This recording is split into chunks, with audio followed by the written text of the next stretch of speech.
This podcast is brought to you by the School of Advanced Study, University of London.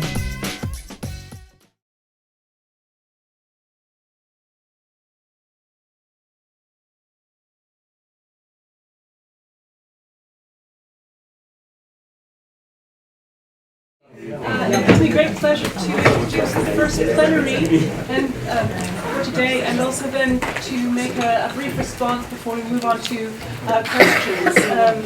Again, it does give me great pleasure to introduce Danielle Robinson, who is a dance scholar who researches the cross-cultural movement of Afro-diasporic popular dances within the Americas. She is Associate Professor of Dance at York University's School of Arts, Media, Performance and Design, and coordinates the master's program in Communication and Culture.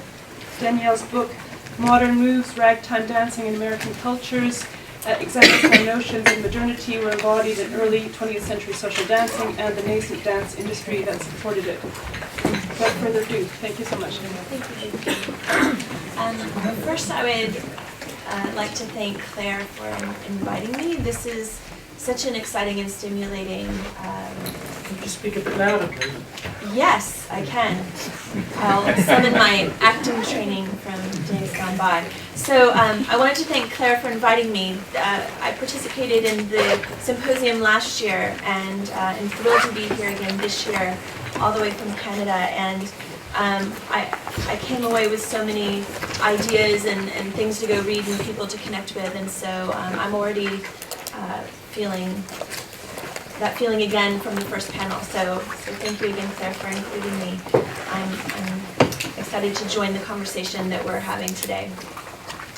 I have changed the title of my paper in part because, as you'll see, I'm bringing in new materialism into this work, and I gave some agency to my paper, and it decided it wanted to be called something else. And so this is how it goes when you give agency to objects.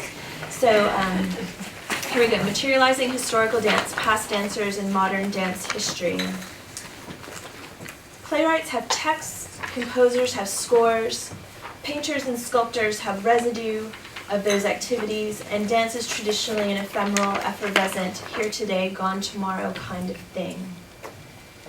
As a dance historian, I'm keenly aware of the myriad ways that people have tried to capture dance as a result of the pesky ephemerality that Tharp mentions. I make use of their attempts all the time when conducting research and teaching. Whether it's a grainy video, a crumpled dance card, a blurred photograph, or scrawled notes on a cocktail napkin, glimpses of past dancing practices live on today. They speak of movement choices, fleeting emotions, momentary thoughts, and intense physical sensations. But we assume they never do so in concert or with any completeness. Even with all our technological advances, we resolve ourselves that we cannot fully capture a dance. For decades, dance historians, including myself, have wallowed in this loss, the gone tomorrow-ness of dance. Our conferences and symposia have often served as funerals where we collectively grieve what we can't know for sure. We've worried over dance's ephemerality, lamented the incompleteness of the objects left behind, and at times expressed righteous anger over the impossibility of reproducing it exactly. Today, I'd like for us to explore an alternative way of thinking about dance, in particular its materials. Instead of seeing dance objects as failed attempts to capture dance, what would happen if we thought of dance source materials as a type of vibrant matter that is urging us to move, asking us to dance? How might this transform our research and teaching practices and modes of thinking about dance? I come to these provocative notions by way of a growing conversation happening between the humanities and sciences around the animation and agency of matter. The scholars involved, often called new materialists, operate in sometimes separate discourses, from thing theory to vitalism and from actor network theory to object-centered ontology. Nonetheless, they're all trying to dramatically shift our thinking about the nature of subjectivity and objectivity. In fact, these thinkers see the body as a type of object and objects as possessing a type of subjectivity. Their investment is in locating the potential of things to act on, influence, and affect humans, and in decentering humans as the only source of agency on this planet. Drawing upon the ideas of sociologist Bruno Latour, they argue that objects do not necessarily possess agency as defined by the ability to make choices, but rather by the ability to provoke action, movement. Instead of agents, Latour calls these kinds of objects actants. In case there are a few skeptics in the audience, I'll offer a few examples. And these are just sort of images for us to ruminate on together. This is a dance lesson flip book that you flip the pages and it shows the dancing couple moving. This is a dance card where someone really liked Jean.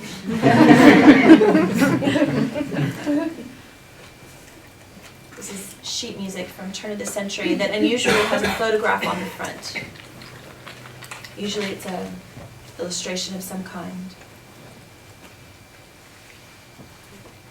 This is a French illustration from the Jazz Age.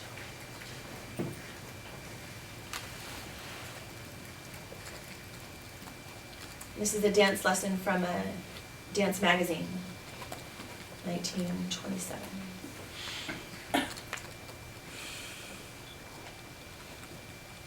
And so this is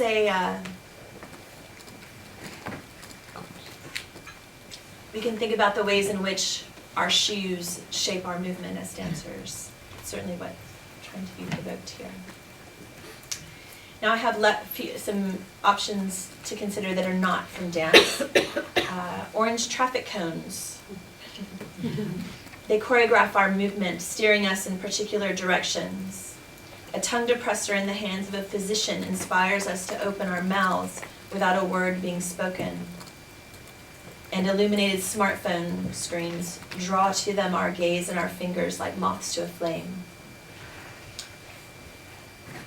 All of these examples are not to suggest that I think a pair of toe shoes has a soul, or that a dance manual can force me into a tarantella. There are limits to this line of thinking, to be sure. Nonetheless, I do think there are advantages if dance studies and other studies can begin thinking about past dance materials as more alive than dead. For one thing, we can spend less energy on grieving the continual loss of dance, as we would become more aware of how it's living all around us within its materials. Interestingly, new materialist thinkers often draw upon the language of theater to explain their ideas. They talk of objects as actors that can influence or script human performance. And performance studies scholars like Marley Schweitzer and Joanne Zerdy, as well as Robin Bernstein, are becoming influential in how the new materialist scholars are theorizing these terms. In particular, they're looking at the human-object relationship in terms of its performativity. I would like to see dance scholars join this conversation, as I feel that our theorizations of movement through the concept of choreography are much more appropriate to describing how humans and objects relate to one another. I could be biased coming from dance studies, but to me, the concept of scripts privileges voice and language, given that stage directions are often bracketed off from dialogue. Choreography instead proposes the body as our primary mode of engagement with the world and focuses on relational movement in time and space. Even performance studies scholars see this potential synergy between dance and new materialism. Bernstein writes in her article titled "Dances with Things," a chef's knife, a laptop computer, a wooden caricature all invite, indeed create occasions for, repetitions of acts, distinctive and meaningful motions of eyes, hands, shoulders, hips, feet. These things are citational in that they arrange and propel bodies in recognizable ways through paths of evocative movement that have been traveled before. And Schweitzer even suggests that we apply the term choreographic thing to materials that move their human counterparts. Importantly, neither suggests that objects choreograph all humans in the same way, but that a type of collaborative performance occurs between each human and object. And I offer this as an example. Is a corset potentially a choreographic thing? That's a historical example, and now I have a more contemporary example, a stripper pole, given the popular culture emphasis today. We can think about the ways in which this kind of object shapes the movement that's possible. Following their lead and going back to the problem of dance's perceived immateriality, what would happen if we thought of an object's capacity to choreograph us as part of the research process, instead of us acting on them through reading, photocopying, interpreting, and theorizing, for example? Would that render past dancing more real, more present, and more alive? This would require us to rethink the power relationship between us and our source materials, to give away some of our agency as researchers to the objects that we engage with. And I'll be honest, it took me a while to come around to this. It took a few graduate students proposing dissertation topics. I'm like, oh my God, that's nonsense. Inside my head, oh my God, no, we can't be, no. But I've come around to it. I have. It took some reading, some thinking, going to panels, things like this to win me over. And to realize, in many ways, my reconstructive work was looking at objects in this way, not putting this kind of language to it. So it was the synergy's been quite exciting as I've come around to it.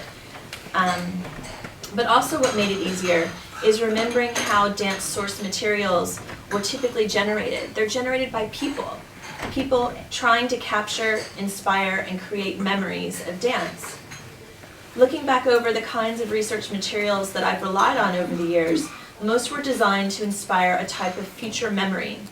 By this I mean the creators were trying to communicate a memory to future readers, and then for that memory to become theirs as well. And these memories served a larger purpose, beyond just remembrance. The materials were always working towards a larger goal on behalf of the creator. In the period that I focused on, which is the early 20th century, this included dance preservation, commercial gain, and artistic expression. Those were three when I went through my source materials that I had on hand, those were the three sort of motivations for why source materials were created. So my first example I want to look at are investigative reports. In my work, I drew on the Committee of 14 reports quite heavily. They were a social reform organization in New York City that wanted to stamp out social bias, and so they sent posh people to lowbrow dance clubs and had them write what they thought were objective reports on what they were seeing. And so these are some examples from the archive. But rather than being able to objectively represent the dancing they were seeing, of course, what they preserved in these documents for future remembrance was their investigators' perspectives on that dancing. It definitely didn't reflect the perspective of the dancers, the musicians, or the proprietors. Another key source material I have drawn upon are dance manuals. This is a very famous dance manual from 1914. Here's an example of a kind of a dance lesson that would show up in these sorts of manuals. So contrastingly, the commercial efforts to mass market dance through manuals were designed by dance professionals to encourage future dancing through representing movement in an especially accessible way. These same manuals were also intended to serve as a memory aid in the future for new dancers. In addition, the manuals had the potential to help authors build their businesses, as they frequently inspired consumers to want more knowledge. If you've ever tried to learn how to dance from a book, it pretty much sends you to the studio quite quickly. It's very frustrating. So this generated more income for the dancers, the authors, in terms of dance lessons. People wanted to go to their shows, go to the parties they were hosting, things like that. In this way, dance manuals had the capacity to bring professional dancers both short and longer term commercial gain. Even though these two kinds of dance things were pursuing very different agendas, they both relied on future memories to do so.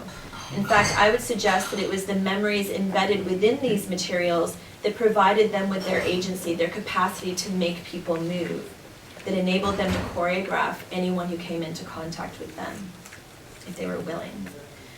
Each in their own way was telling period readers how and how not to move, just like they're also telling us today. In addition to cross-temporal dance lessons, these materials also offer us a window into the distinct perspective of the person who crafted them.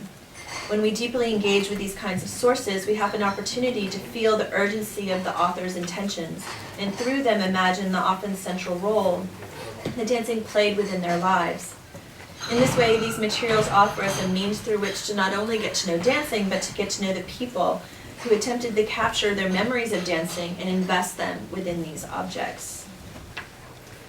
As you might imagine, my efforts to appreciate the power of dance objects and the dancing inspired by them has naturally led to a pretty radical shift in my research procedures, in particular with my reconstruction work. Instead of asking, what can this source tell me about dance, and just moving on to the next one, I'm going to call that a scavenger approach. Now I try to ask, whose memories might be captured within this object? Whose perspective is being conveyed? How is this object inviting me to move and to dance with it?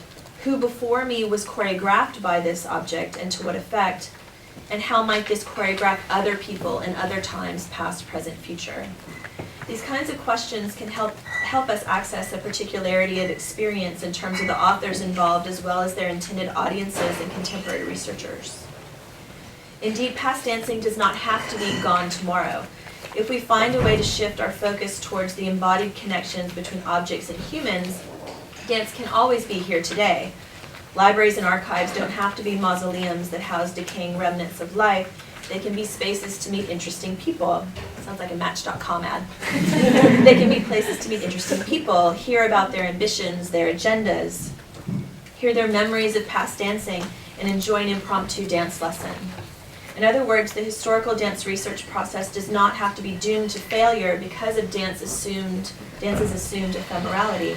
It can be active, embodied, human, an encounter with a living past through its lively objects. So at this point, I want to transition from thinking about the implications of new materialism within dance research to thinking about how it might impact our teaching. And this could have something to do with the fact that I'm teaching dance history in the fall. So how might a consideration of the agency of objects enhance our teaching of dance history? Certainly we could bring different objects into the classroom, invite our students to explore them kinesthetically, whether they're dance manuals, costumes, sheet music, which would empower our students to feel like researchers, to become researchers in their own right. But if that's all we do, we might be missing an opportunity to reimagine the structure of a dance history class. The choreographing objects of new materialism do not appear in isolation. They come to life through human engagement and operate in networks of relationships between objects, ideas, and humans. They come into being through specific material conditions and convey human memories into the world. What would happen if dance history teaching became more about mapping and tracing pathways between dance materials, people, and ideas? How might this enable us to bring dance history more to life for ourselves and for our students? A useful model for mapping dance history in this way is the rhizome, which has been theorized by French psychologists, philosophers, Gilles Deleuze and Felix Guattari. And their ideas resonate in several ways with one of the most important voices of new materialism, the sociologist Bruno Latour that I mentioned earlier. Rhizomes in the natural world appear like asparagus.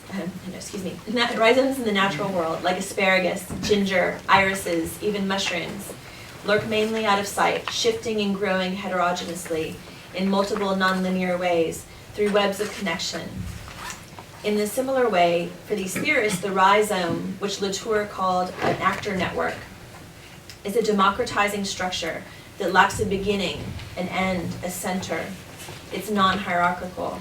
It is simply comprised of lines of connections between ideas, people, and agentive things, which he calls actants. This strikes me as a compelling way to rethink the relationship between dance and its materials, and by extension, dance history.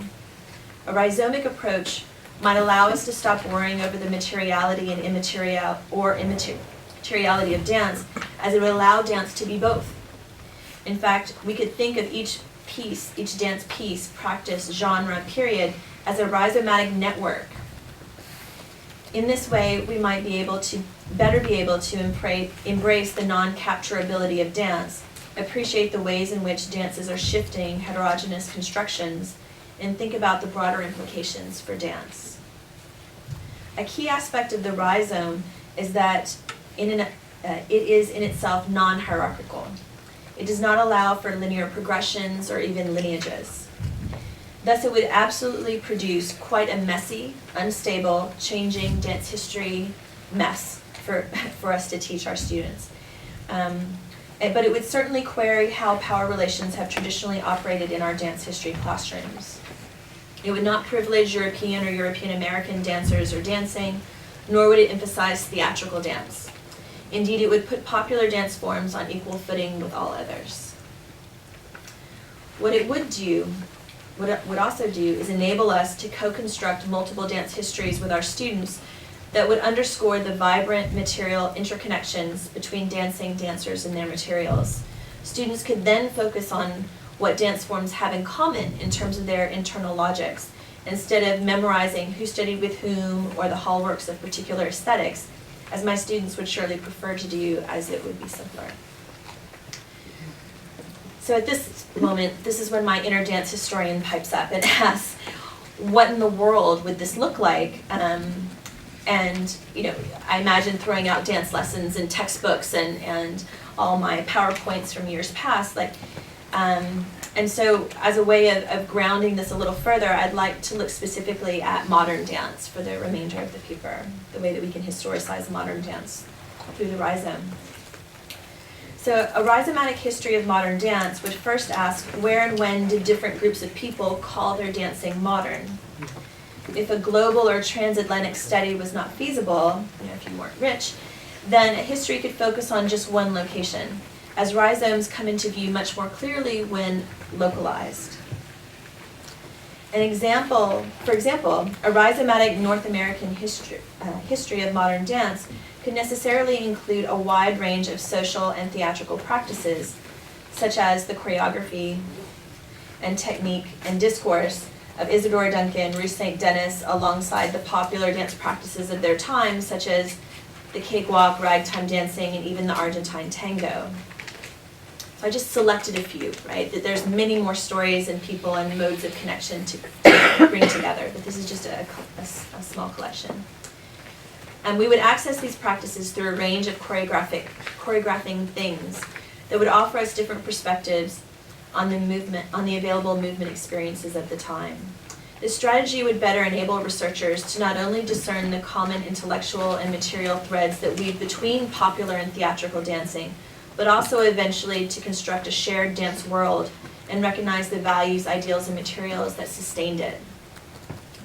To take this case study a step further, looking even more closely at this particular cluster of neighboring practices and people, we can begin to identify a few things that these all have in common. We can identify a shared commitment to a more, quote, natural way of moving, which at the time was articulated in opposition to 19th century ballet. That is to say, with less linearity and order, more looseness and physicality. We can also recognize how they all idealized individual expressivity through modes of solo work. And all of these people and practices provided crucial opportunities for women to take on leadership roles both on and off stage, where they could act as more independent agents. In each practice, of course, these issues manifest very, very differently. But nonetheless, there's a theory within them that unites them. And these are just 3 examples of themes that could be traced through a dance history rhizome. There's one other theme I would like to take the time to explore more fully, as it offers a case study for how a rhizomatic approach to dance history can better connect dance to its materiality and material context. All of these early modern practices and artists shared an interest in making movement through cross-cultural appropriation, in embodying otherness of various kinds, indeed a desire to capture and reproduce the dancing of others. Duncan looked to the ancient Greeks, while St. Denis drew upon ancient Egypt as well as India, Java, and China. The cakewalk is rooted in African American slave comedic adaptations of European American ballroom dance practices, whereas the ragtime and tango dancing provided opportunities for white North Americans to sample the dance moves of African American and Latin Americans from Argentina. All of these practices involved a methodology of capture of some kind. For those of you who might be unfamiliar, because I know not all of you are from within dance studies per se, I will briefly provide a description of appropriation, how it operates within a dance context. While there are many kinds of appropriative practices and even more intentions motivating them, in general, dance appropriation happens when a movement practice connected with a specific culture group is adapted to a wholly separate cultural context for audiences who often lack relevant cultural and historical knowledge of the practice. This is sometimes called borrowing, other times stealing, but most often is referred to with shrugged shoulders as inspiration in dance circles. From a rhizomatic perspective, appropriation brings into close association two distant areas of the rhizome, and it underscores the entanglements of selected people, objects, and issues within it. So I have an example of appropriation, which nicely resonates with John's presentation. So Rue St. Denis, let's go back. Rue St. Denis, here in the corner, was quite fascinated with dance from India, and her love affair with Asian dance began through postcards, self-reportedly began through postcards, but she did travel to India as well and give some performances and speak with Nach dancers. And so she created Indian-themed pieces such as Incense and Radha and what's the other one I'm thinking of? She had I think it was just called Nach dance, but she had sort of this suite of dances that were connected with Indian dance. And so I'm going to offer you an example of sort of her appropriation process. So here are some images I was able to find circulating in the web of 19th century, early 20th century Nach dancers in India. And here's an image of Rue St. Denis interpreting their work. And I have a silent film of her performing this piece later in life. Yeah, East Indian Nach dance. And it doesn't have sound.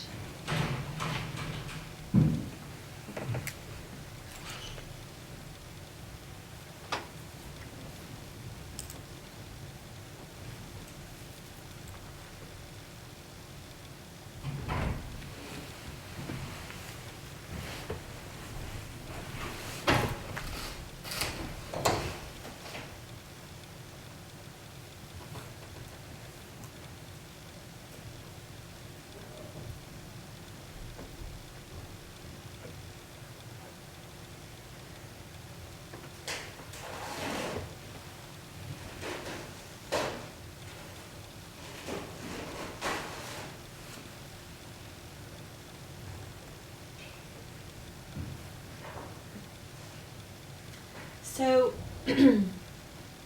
other scholars have written on the appropriations of Rue St. Denis, but I just want to highlight today that, or I wanted to sort of visually highlight how her work is a simplification in terms of the costuming, in terms of the movement. I wasn't able to find vintage Nach dancing footage to share today, unfortunately, but I think from the images themselves, let's see if I can go back, so you can look at the images, reflect back on the images. Oops. So having seen her, you can go back and look at these images that I don't want to call an original, but they are her inspiration, among her inspirations for her work. So there is a desire to capture, to replicate, to reproduce, but in that process is a simplification. That's what I'll be talking about.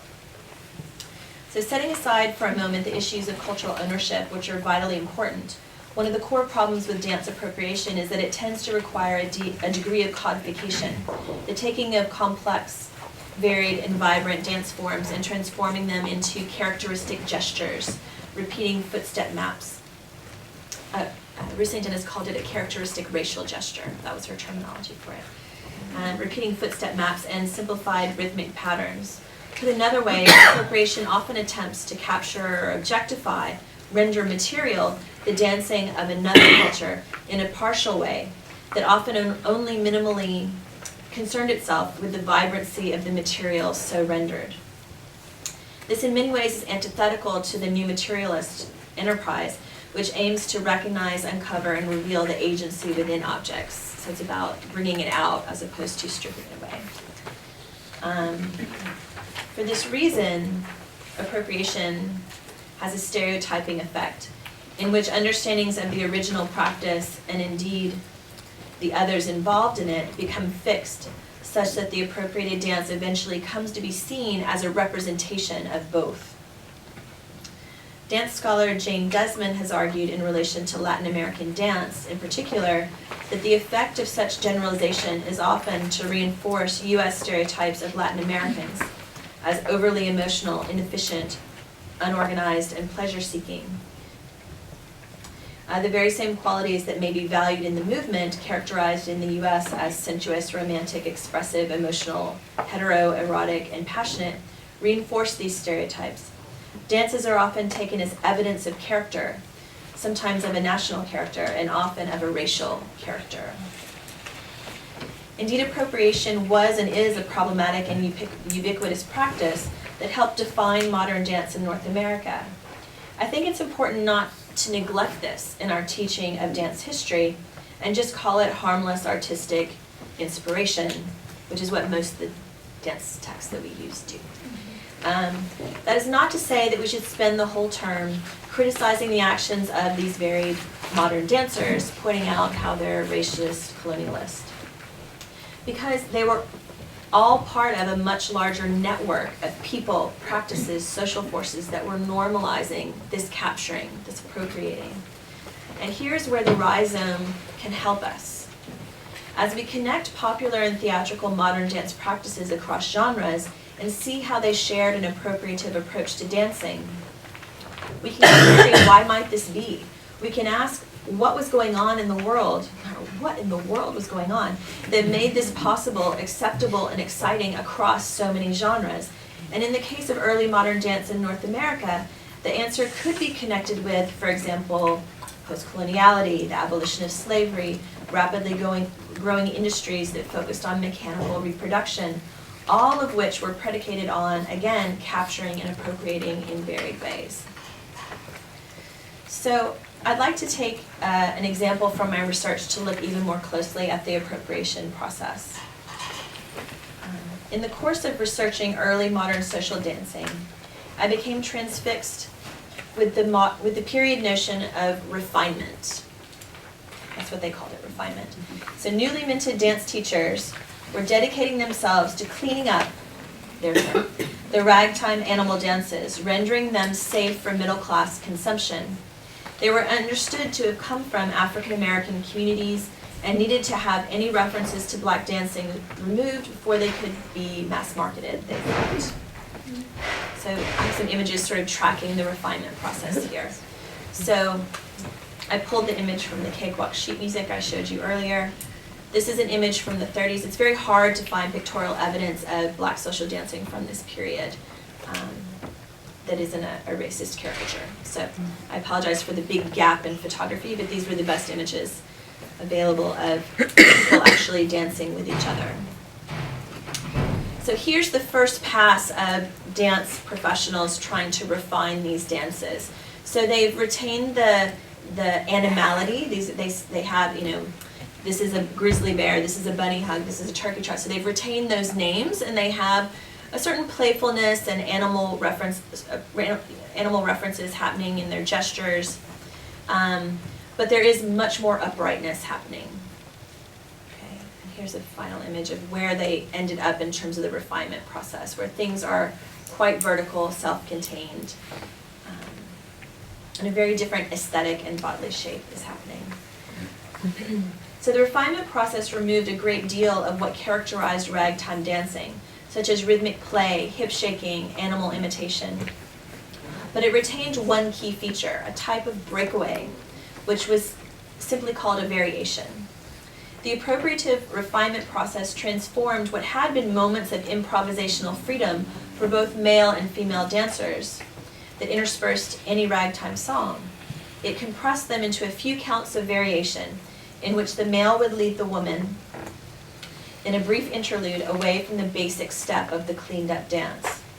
The refined variations could include a little foot tapping, some leg kicking, some controlled turning, but in most cases these variations involved a degree of rhythmic play for the dancers.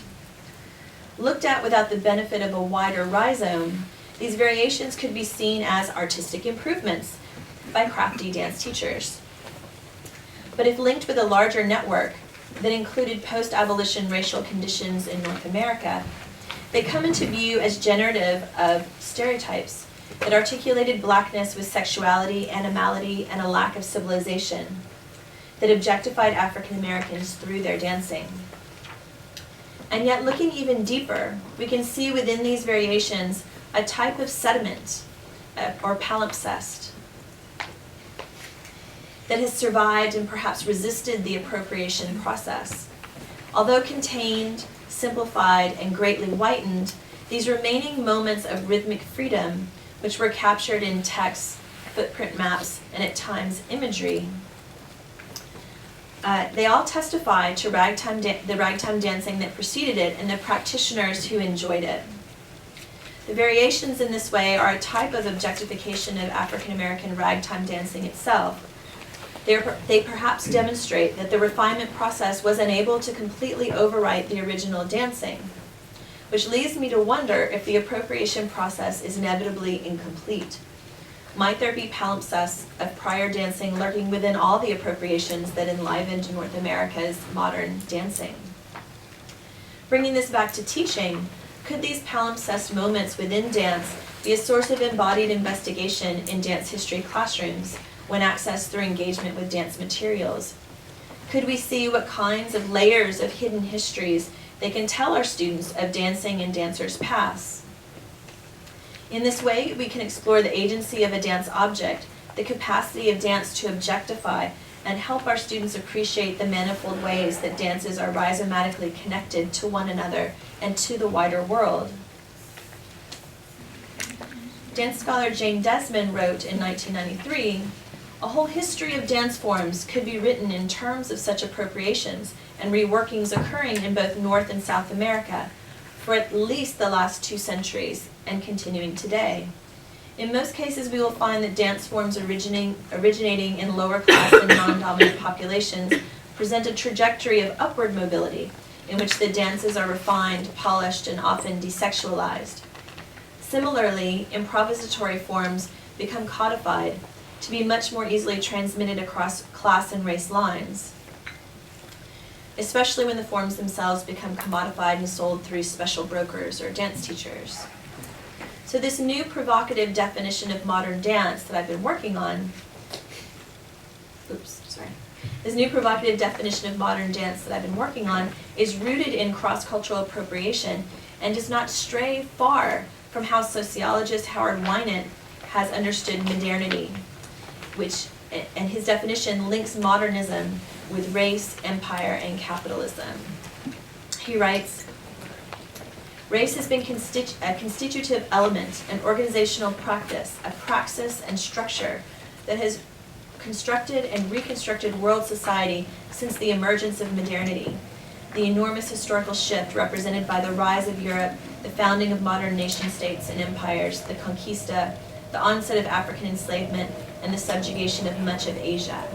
Now, his periodization of modernity is much earlier than the one I'm using with regard to modern dance in North America. Nonetheless, his assertions offer us potential pathways to link modern dance to modernity itself, not just aesthetic modernism. What I would add to Desmond and Wynant is the importance of considering how modernism and modernity are both inseparable from materiality and things, and engaging with these things rhizomatically and with attention to their vitality and vibrancy offers rich possibilities for new perspectives on the research and teaching of dance and dance history itself. In many ways, by locating and engaging with the ways in which dance and memory live within choreographing things, we can better position ourselves to access the agency of dance in the world and trace its impact on people's lives. Thank you.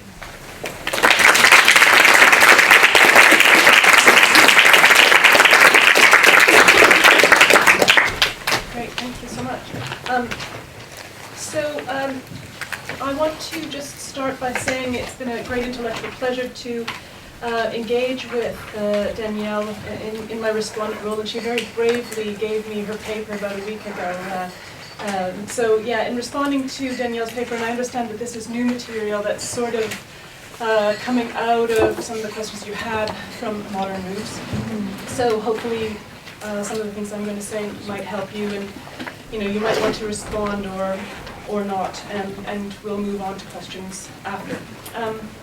In our email exchange about your paper, I raised the issue of material and matter and its problematic relationship. Its problematic relationship with historicized understanding of women as objects. That women have struggled long to become subjects, and given the recent controversy surrounding Aga Khan, some may say that there's still work to do. So the conceptual turn that you make to actualize the material happening of dance, where human activity is understood as a kind of relationship to non-human objects, seems to me difficult for the sort of coming to subject status of an art form primarily populated by women and often not in positions of power. So that's my first sort of observation. Then, as a sort of dance philosopher, I certainly share your concern about the difficulties in attempting to understand and to also legitimize an art form that is both hyper-present and then also problematically ephemeral. Indeed, I love your strategy of understanding dance objects, the 19th century corset, the programs, the dance cards, which are in a way redolent with histories of dance. And how this stops us from seeing the archive as you say, a mausoleum of decay. So I like that. So, but then my question becomes, in particular, to the archive that you have sort of mined in your new book, Modern Moves, Dancing Race During Ragtime and Jazz Age, which I didn't get right in my introduction, forgive me, with its focus on cultures of dance not part of the official national cultural industries. So to what extent does this notion within sort of hegemonic traditional archives help us to see the archives as alive? Yeah, and so I'm thinking here particularly of Lauren Berlant's seminal The Queen of America Goes to New York City, where she's critiquing the kind of the use of official notions of culture and ignoring the way in which there are different kinds of archives. And then to finally push this a bit further, can we consider something even more intangible but nevertheless redolent with effect, something like what Anne Chechevik argues is an archive of feelings in her book by the same name, where the archive becomes a kind of repository of effect, documenting the role played in her case study of lesbian public cultures. Yeah. So I guess our archives, our traditional archives, Rhizomatic, how do we teach dance history, as you were saying, what you want to do, as Rhizomatic when archives do not process or collect things potentially rhizomatically? Sorry, lots to think about there. Forgive me. These are great things to be thinking about. I can respond to a few things, or I can take questions. Is there anybody who's burning to ask a question? Okay, I'll just riff a little bit. So, in terms of the book, I started with the official archives and got bored.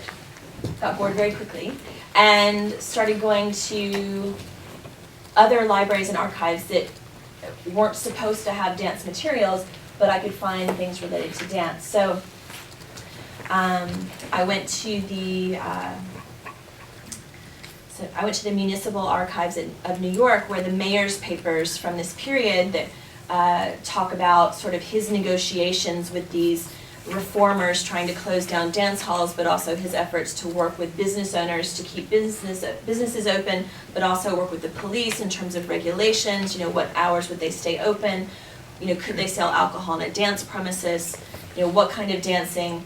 Do they need to have rules about what dancing was allowed and what wasn't in these clubs? So there was this whole debate going on in the mayor's papers, which apparently had been in a rubbish bin, and someone pulled out and put into an archive. There's sort of this saving the story. The archivists tell the story of how they found it in the rubbish bin.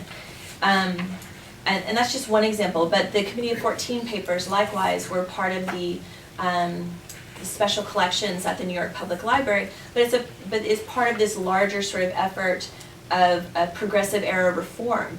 And I had seen mention of these papers in a few places by sociologists, but I hadn't seen dance researchers using these materials, and so I thought, hey, I'm just going to go see how much detail they give to the dancing, and I found a great amount of detail actually, because they were quite disgusted by the dancing and they couldn't help themselves but write about it again and again and again.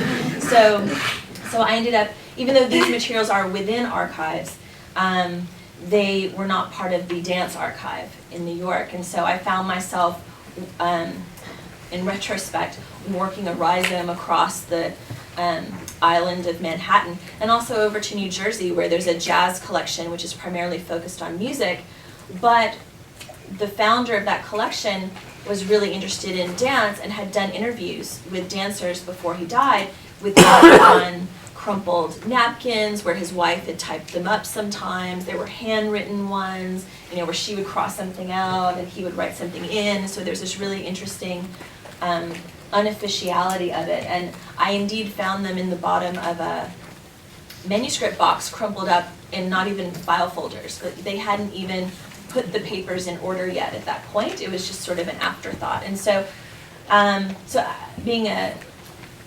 love that kind of stuff where you the undiscovered dance object, right?